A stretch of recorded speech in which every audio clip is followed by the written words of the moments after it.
नमस्कार मंडळी, स्वागत आहे तुमचं आमच्या चॅनलमध्ये। आवाज महामुंबईचा, शोध बातमीचा, कौल मनाचा। चला तर मग आमचे चॅनल लाईक करा, शेअर करा आणि सबस्क्राइब करा। धन्यवाद। महाड तालुक्यातील खाडीपट्टा विभागात डोंगर खोऱ्यात वसलेले अमृततुल्य परंपरा जपणारे बेबलघर गाव आजही तितक्याच उत्साहात शिमगोत्सव साजरा करते। वैभवशाली परंपरा आणि ऐतिहासिक पार्श्वभूमी लाभलेल्या बेबलघर गावात शिमगा हा फक्त सण नसून गावाची परंपरा जपणारा आणि सर्वांना एकत्र आणणारा उत्सव आहे। गावात पहिली होळी लागल्यानंतर खऱ्या अर्थाने शिमग्याची सुरुवात होते।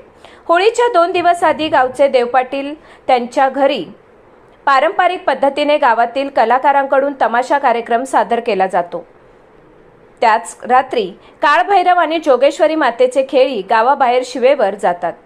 तेथे पारंपरिक पूजा व इतर विधी केले जातात आणि गावाबाहेर सर्व ग्रामस्थ एकत्र येऊन मटणाच्या जेवणाचा आनंद घेतात। जणू काही ही सर्व ग्रामस्थांची एकत्रित मेजवानीच असते। त्याच दिवशी गावातील महिला रात्री पारंपरिक गीते गाऊन गावाचे वातावरण आनंदमय करतात। त्यानंतर गावातील लहान थोर मुले मुली विविध मैदानी खेळ खेळून आनंद साजरा करतात। दुसऱ्या दिवशी होळीच्या तयारीला सुरुवात होते। सर्व ग्रामस्थ देवाच्या सानेवर जमा होतात आणि पारंपरिक पद्धतीने लहान लाकडे आणतात, ज्यांना हळकुंड असे म्हटले जाते। त्यानंतर सानेवर शिमगोत्सवाचे नियोजन केले जाते आणि कार्यक्रमाची रूपरेषा आखली जाते। गावातील तरुण मंडळी मोठ्या उत्साहाने रानावनातून होळी सजवण्यासाठी लागणारे साहित्य जमा करतात आणि होळी सजवली जाते। प्रथम देवाची होळी आणि त्यानंतर गावातील मोठी होळी मध्यरात्री होळीचे फाक बोलून साजरी केली जाते।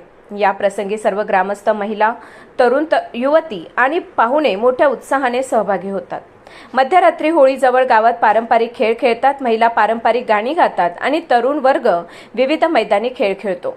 दुसऱ्या दिवशी ग्रामदैवताची पालखी सजवून ढोल ताशे आणि लेझिमच्या गजरात मोठ्या उत्साहात मिरवणूक काढली जाते। ही मिरवणूक ग्रामदैवत मंदिरातून सानेपर्यंत येते। तेथे लेझिमसह शिवकालीन लाठीकाठी यांसारख्या पारंपरिक कला सादर केल्या जातात। दुपारी सानेवर सर्व ग्रामस्थ, महिला, तरुण युवती आणि पाहुणे मंडळी नटून थटून एकत्र येतात। तेथे पुन्हा एकदा तमाशाचा कार्यक्रम मोठ्या उत्साहात सादर केला जातो आणि पारंपरिक विधी पार पाडतात।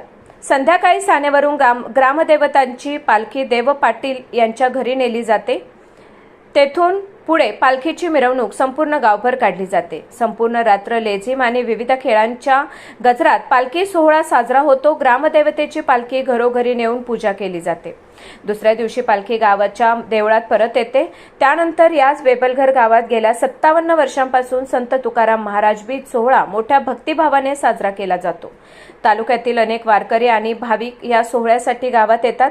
संपूर्ण गावात संतांचे भजन, अभंग गात दिंडी सोहळा निघतो। महिला फुगडी खेळून आनंद साजरा करतात। यानंतर मंदिरात संत तुकाराम महाराजांचे कीर्तन होते आणि कीर्तनानंतर महाप्रसादाने कार्यक्रमाची सांगता होते। त्यानंतर पुढील 2 दिवस गावात रंगपंचमी मोठ्या उत्साहात साजरी केली जाते। नारळाचे चुराण बनवून संपूर्ण गोड पदार्थ सर्वांना वाटप करत आणि संपूर्ण गावात रंग उधळत आनंदोत्सव साजरा केला जातो। अशा प्रकारे परंपरा, श्रद्धा आणि एकोप्याची जपणूक करणारे बेबलघर गाव शिमगोत्सव आणि सांस्कृतिक वारसा आजही तितक्याच उत्साहात पुढे नेत आहेत। आवाज महामुंबईचा चॅनलसाठी मिलिंद खारपाटील, महाड।